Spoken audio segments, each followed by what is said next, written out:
BBC Sounds. Music, radio, podcasts.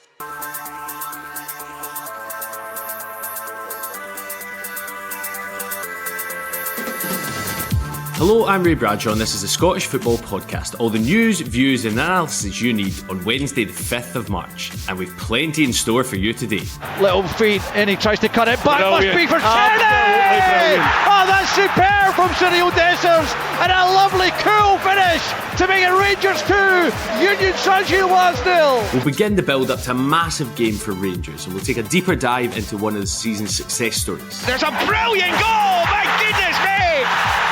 What a goal by Jack Iredale! That's fit for any game, let alone an Edinburgh derby! What is it about Hibs that's led to their lengthy unbeaten run?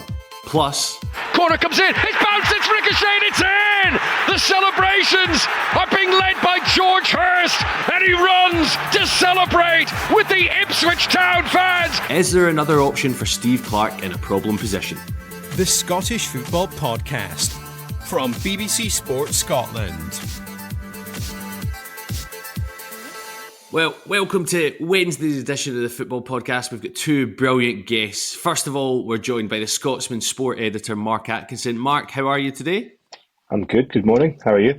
I'm good. Is it a good time to be covering Scottish football just now? Like, there seems to be a few stories happening every now and then. Every day is a good day to cover Scottish football. There's never a dull moment. Love it. That was a beautiful answer, like an MSP. That was so good. Like, you're going to be telling me when my bins are getting collected. We're also joined by John Walker, football analyst. You'll see him on social media all the time. John, how are you? I'm all right, Ray. I agree with Mark. I mean, his kind of area of expertise, they can just roll out the next Rangers manager, talk about whether or not the Rangers investment's happening or not. It's a pretty good time for journalists. It's good. Well, that's what I was going to say. Ask Mark, is it a good time to be a football fan? John, is it a good time to be a Rangers fan? Ray, that answer's not been needed since about 2011, to be honest. Do you know what? I'll tell you what, it's a great time to be a neutral watching Rangers, though, isn't it? It's so fun. Well, let's get on to them, because lots to discuss with Mark and John. So let's begin with Rangers. They've got a trip to Istanbul tomorrow night to face Jose Mourinho's Fenerbahce. Like, see as a neutral, Mark, we'll start with you. What a great game this looks, because the Jose Mourinho X factor thrown in as well. How do you think Rangers are going to fare? You've got Philippe come on yesterday saying he was frustrated by his lack of success at Rangers. What do you think your assessment would be of his time as manager, Mark? Well, I think laterally Philippe Clement's time as manager was very, very poor. It unravelled spectacularly. Especially because January was quite good. You thought he might have just started to turn a corner, and then any green shoots were trampled on by some terrible results. Again, terrible is actually not the right word. I mean, terrible is an underplaying what happened in February. And I think what makes this Fenerbahce game even more intriguing is that if someone had told me a couple of weeks ago that Barry Ferguson would be leading Rangers to Istanbul to take on Jose Mourinho's Fenerbahce when his last match as a manager was 3 years ago at Alloa, that's pretty fanciful. So you've got that fantastic storyline right there. A glamour tie anyway, because Fenerbahce are one of those clubs that you immediately associate with being a hostile environment, one of Turkish football's giants. And they're on a great run of form. They've got some names that are fairly household, albeit getting older, but they're still got that allure about them. It's a special European tie. It's a great place to go as a fan as well, because it really feels like the end of Europe, because you're playing in Turkey. I do think Rangers are going to struggle, and I don't like saying that, because to write off Rangers in this competition is bold, because they saved their best performances for it. But this does feel like a step too far given what's happened at Rangers recently. Yeah, it's such a good point where you made at the start, Mark, because I'm guessing 2 months ago, if you'd been told Barry Ferguson was going to Istanbul with Rangers, you'd be thinking he'd be playing a charity team match to raise funds before the game. It's that kind of vibe. John, you love your analysis. We've known each other for years. You're always talking about XG, boring me in the pub. What have you noticed that's different about Barry Ferguson's side in his 2 games so far? Well, I mean, one of the differences he's won a game, I suppose, but what's the other difference? Absolutely nothing, mate. And I think Really? that's the thing that's made a rod for his own back a little bit. As his first press conference with Rangers said, you would notice a difference in the team and a difference in the style of play immediately. That was his words, immediately. And then between the Wednesday and the Saturday, kind of reeled that back to we need time in the training ground. We've only had 2 sessions. However, Andy Halliday yesterday was talking about the fact that Wimmer only had 3 sessions before the Rangers Motherwell game, but he had them doing double sessions. He had them doing a walkthrough recovery of how they expected to press Rangers. Rangers players were off that were played on the Wednesday night. So those little things where I would see if Barry Ferguson's just auditioning this for 3 months and isn't going to get it. I just want to see Barry Ferguson. Like the reality is he's never going to be Rangers manager. He's going to need to win the Europa League to become Rangers manager. That's the only way he gets that job. Just be Barry Ferguson. I think there should be double sessions. I think recovery days should be removed if you're trying to implement a style of play. And I think it doesn't need to be running players into the ground for 90 minutes, but you need to get your ideas across. But the Motherwell game was the exact same as Philip Clement. There was no change whatsoever. Wingers were allowed to go wherever they wanted. It just looked a mess. And I don't see that changing unless Neil McCann and Barry Ferguson are literally taking the reins and walking through stuff. It's crazy because there was such a feel-good factor for Rangers fans when Barry Ferguson got appointed. Then people saw the team in the first game and they were thinking there would be more changes, and then they go 2-0 down. They come back for an excellent 4-2 recovery, and then the same thing happens the next week. Mark, if you're a Rangers fan right now, most of the focus seems to be pining your hopes on a summer takeover and a kind of a restart, a Control-Alt-Delete, if you will, on this season. What pluses and negatives can you see in this 49ers group, Mark, taking over Rangers? Well, on the face of it, lots of positives, because Rangers feel like they're in purgatory right now. And I think the fans have had enough. There's a lot of issues at the club behind the scenes. I think what Saturday proved is that despite removing Philippe Clement, the issues run a lot deeper than the dugout. And you're hoping that this 49ers consortium, these are serious people, serious players. They've already had success at other sporting entities in this country, UK and beyond. So that should give Rangers fans some optimism. But there's always the fear of the unknown when you get taken over as well, because you don't know what's going to happen. But I think most Rangers fans would take that right now, and they would take just some change. I really worry about this Rangers team for the rest of the season, because what I saw on Saturday against Motherwell was a team that I thought was ill-equipped to beat a run-of-the-mill Scottish side. Therefore, tactically, they were totally outclassed by Motherwell. Wimmer's tactics were brilliant. And if you look at the way that Kilmarnock and Motherwell play in the formations, they're actually quite similar to Fenerbahce, which worries me as well, with the 3-5-2-3, 4-1-2 formations. Teams are going to find out Rangers quite easily under Ferguson, unless he changes things, as John alluded to.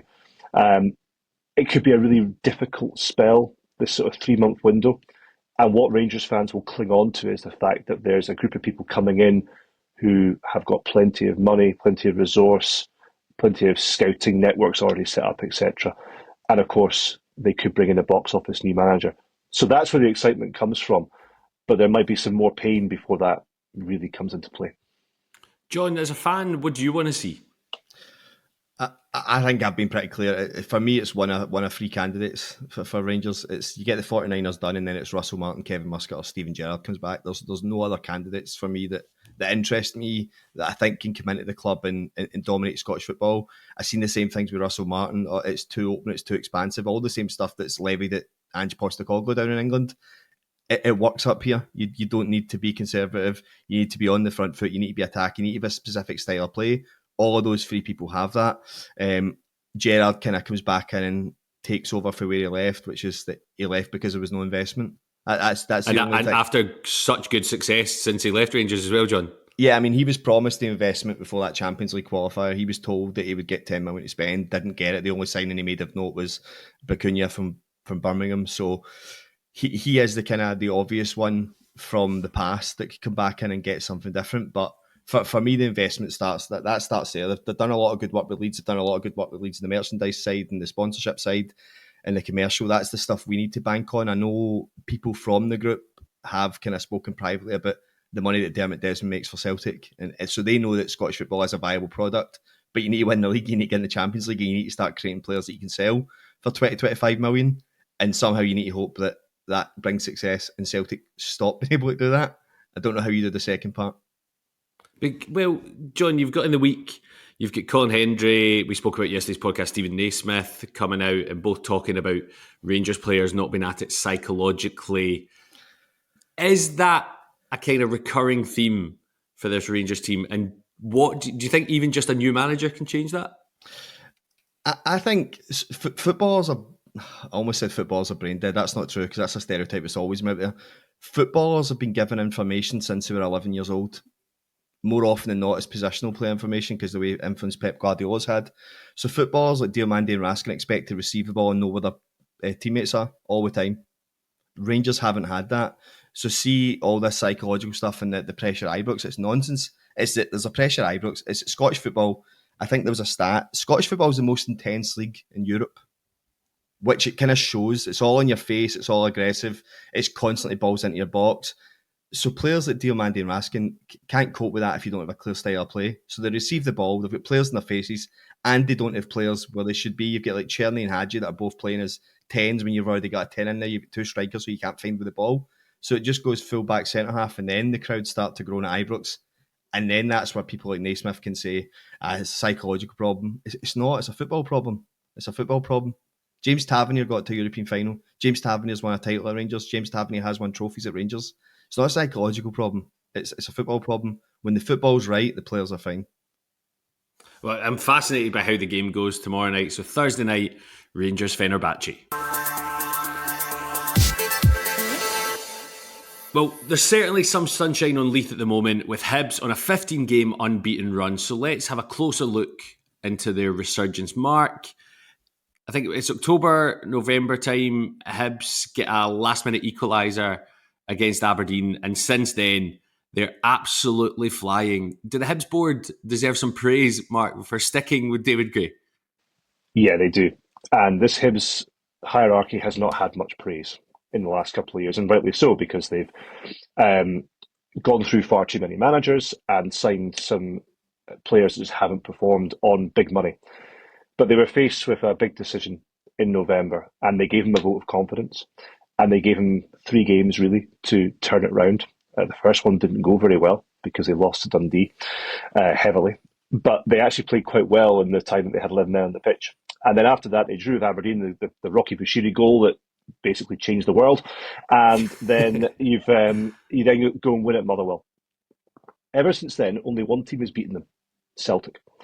And I think the board, when they sat down, you've got to remember the Hibs hierarchy. They've got Ian Gordon, the Gordon family, and his mother Kit. And then you've also got the Bill Foley Black Knight FC group that are investing in the club. And they all sat down and they all had pretty detailed discussions about where they wanted the club to go.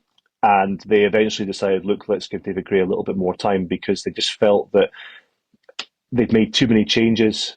And they also believed that David Gray still had the team on side. And if you look at Hibs in that run, the players were still playing for the head coach. Most teams that sit bottom of the league at that point, some players have just had enough. They want a change. But he kept this group of players together. Ian Gordon, when he appointed David Gray, said he wanted culture at the club. He wanted a person that would come in and instill good ethics, good practice at Hibs Training Centre. And that's what's happened. And that show of faith has permeated right through the team. They've become confident. They've become even more structured. They've got goal threats. They're well coached. They're well drilled. They know what they're doing. And they're on a fantastic run of form. And it's not just the board that deserve credit. I think everyone at Hibs deserves credit for the way they've turned it round. But I think Ian Gordon and his fellow directors will take an element of satisfaction in going, you know what, we didn't do what a lot of clubs normally do, and pull the trigger. Yeah, I definitely thought they would have at some point, because it was that time there was so much negative press around David Gray, and he's gone from like the favourite for the sack to potentially manager of the year candidate. John, when you're having a look at Hibs, what do you notice tactically? How are they set up? So the thing I really like is that this switch to the back three and the kind of resurgence of Nicky Cadden, who had only started 2 games up until that Dundee game, and I know he gets subbed off in that because of the red card. When you've got Nicky Cadden's delivery, Nicky Cadden's got the best delivery in Scottish football. It's not even a debate. Open play, set plays, it's absolutely astonishing. Every time I see him, get a half a yard ago. See if he can find the ball in between the 6 yard box. It's a perfect. Every time it's bang on the money. Obviously I watch Rangers and go like, we don't have players that can do that delivery. So he's got like an elite level delivery. Hibs have kind of noticed that and they've switched to the back three. Lewis Miller going between the other Cadden brothers position and going between right centre half is helping them because they can build out in a back four. They do take risks by only playing the two in midfield because Campbell becomes kind of the centre forward and Boyle and that go wide. It's just a really good way of playing football. It's just really nice. It's like kind of old school. They'll clip it to the wing back if they want to go direct. They'll play down the side to the wing back and get crosses into the box. It's a little bit like watching Martin O'Neill's old Celtic side. It's just, can we get the ball to the wing backs? Can we get crosses into the box? And in Campbell, they've got somebody that's probably got the most underrated aerial ability in the league because he looks like a wee small guy, but he's unbelievable in the air. You've got Martin Boyle who run all day long. It's good tactics, but it's very simple. If you've got pace to run channels, if you've got wing backs that can put good crosses in, and you've got a midfielder that can arrive in the box and win stuff in the air, you're going to get goals. I just like the fact that he's kind of implemented stuff by it and he's making little tweaks. I think I said this a couple of times now. Rangers were 2-0 up. They were really struggling with Campbell in the 10 and they pulled him into a right centre mid and went with a kind of flat free midfield. And that stopped all Rangers attacks down Bajrami and Hefty's side. All the attacks were coming down that side. And that was actually something that we were crying out for. We couldn't believe the lack of in-game adjustments that were happening. And they did that at 30 minutes and then they went on to win that game 3-1 within the time they'd changed it. That's where I think David Gray's starting to show that and give a bit of credit to Scottish coaches is that him and his team have got a clear tactical understanding of how to stop teams as well. And now the one thing I'm usually critical of Scottish managers is how do you go and break teams down? They seem to have that as well. I think this is set up brilliantly for this weekend for them. I think they were really good in the game they lost to Celtic at Parkhead, 3-0. But I think this is one where they can really go and challenge them. Yeah, Nicky Cadden, you were giving him some praise there. He's created 41 chances. And I watched the Edinburgh Derby on Sunday and literally, like you said, get the ball, beat a man, ping it in. Just so good to see. You get Kieran Bowie coming in. It's an interesting mix of squad. You get guys like Jack Iredale, who's not really settled anywhere else. I saw him play for ECU Joondalup years ago out in Perth, and he did all right. And then that goal, what a goal to score in the derby. John, you've touched on it. They've got Celtic away in the Cup next. Mark, John, let's make a prediction. Can they make it 16 games unbeaten? Mark, what's your score prediction for the game? Celtic 3, Hibs 1. And John? I think it'll be 2-1. I don't know to who. I think it could be 1-1. I think it could be 1-1 going later on, and then it really depends what Celtic can continue to do. Celtic are obviously the favourites. I just think this Hibs side really caused them problems at Celtic Park. They'd actually 3 or 4 really good chances at 0-0, 1-0, and then 2-0. So this is a game that Hibs will be confident in. I think they've got a half chance. There's nothing like John Walker, former betting podcaster, predicting a 2-1 win to either team. That is what we call in the industry a cop-out. Well, Ray, if I was doing a betting, I'd say both teams to score and no draw. Yeah. There you go. Okay, yeah, fair. Okay, yeah.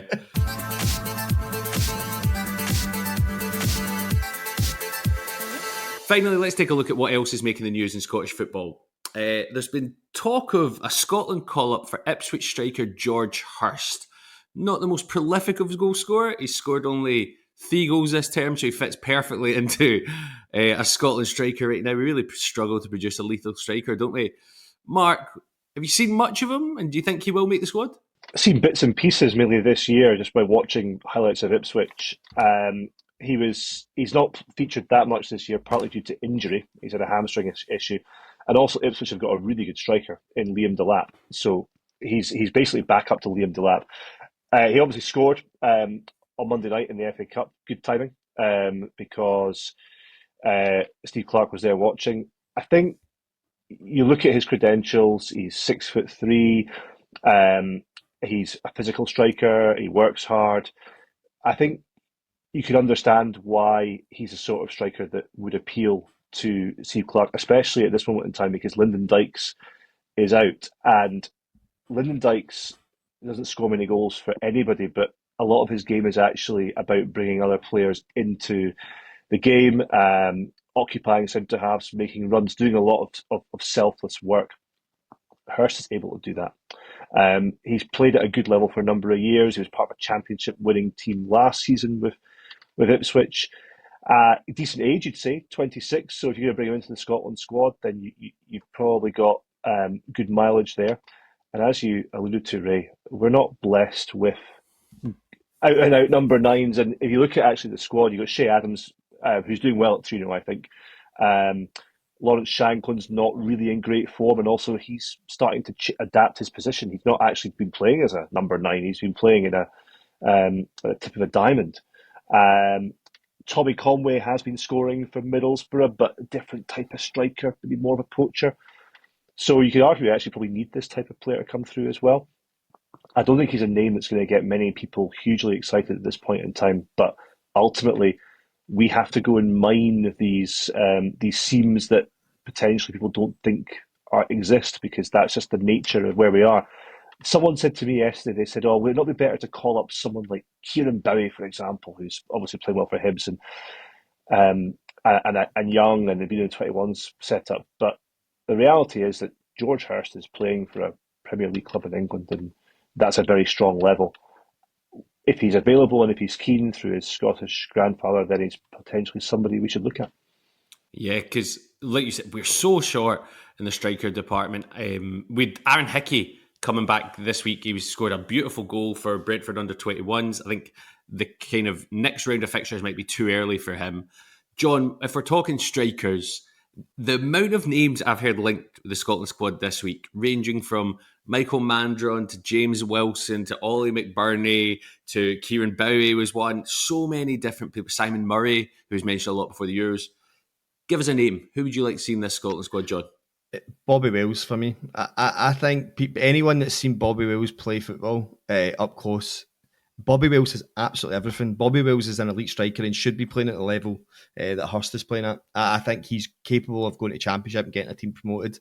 The more you see of Bobby Wells, the more I'm impressed. I think he's got everything, absolutely everything. He's an aggressive presser. He's got pace. He's brilliant at bringing people into play. He's got a great finish. He's really composed in front of goal. Him and James Wilson, I think the sooner you get them two into the squad and the sooner those two progress their careers, because the reality for Scottish football needs to be that we are feeder clubs for bigger stepping stones, and James Wilson and Bobby Wells are people that will feature in the national side going forward. I think you just get them in now. I think you're just kicking the can down to get Hirst in at 26, 27 for him to potentially be around for 4 years, and then you're then going right with this Bobby Wells, Tommy Conway, James Wilson. Have they had their shot now, or are they now 26, 27 before they become regulars in the national side? I think at some point you need to stop, but this is the problem. Steve Clarke's got the carrot in front of him of, you need to get to a World Cup. You need to get to this World Cup. So maybe he's looking at it only in this cycle alone and going, Hirst gives me the best chance to do that just now. And as a man who's provisionally booked hotels to America, we do need to qualify for this World Cup, guys. That's all I'm saying. Finally, in a word for both of you, I saw a newspaper article linking Lennon Miller with a nearly £8 million move over, I can't remember what club it was. Will we see him in this March's Scotland squad? Mark Atkinson, will Lennon Miller be in the Scotland squad? No. John Walker? Nope. There's the kind of motivation for your Wednesday. That's all we've got time for. Many thanks to Mark Atkinson and John Walker, and thank you for listening. Remember, we're here with new episodes of the Scottish Football Podcast bright and early every day, so make sure you don't miss out. Subscribe on BBC Sounds and have push notifications turned on in your phone. Thanks for listening. Enjoy the rest of your day, and I hope you're not too full from your 18 pancakes. On BBC Sounds. From life aboard a Russian submarine to chairman of Hearts Football Club. At this stage, he was the hero. But as his controversial decisions escalated... They said, we're going to sack George. And I'm going, you can't do this. How did Vladimir Romanov go from Hearts saviour to a wanted man? It caused a whole load of chaos and havoc. Romanov, Tsar of Hearts. Listen now on BBC Sounds.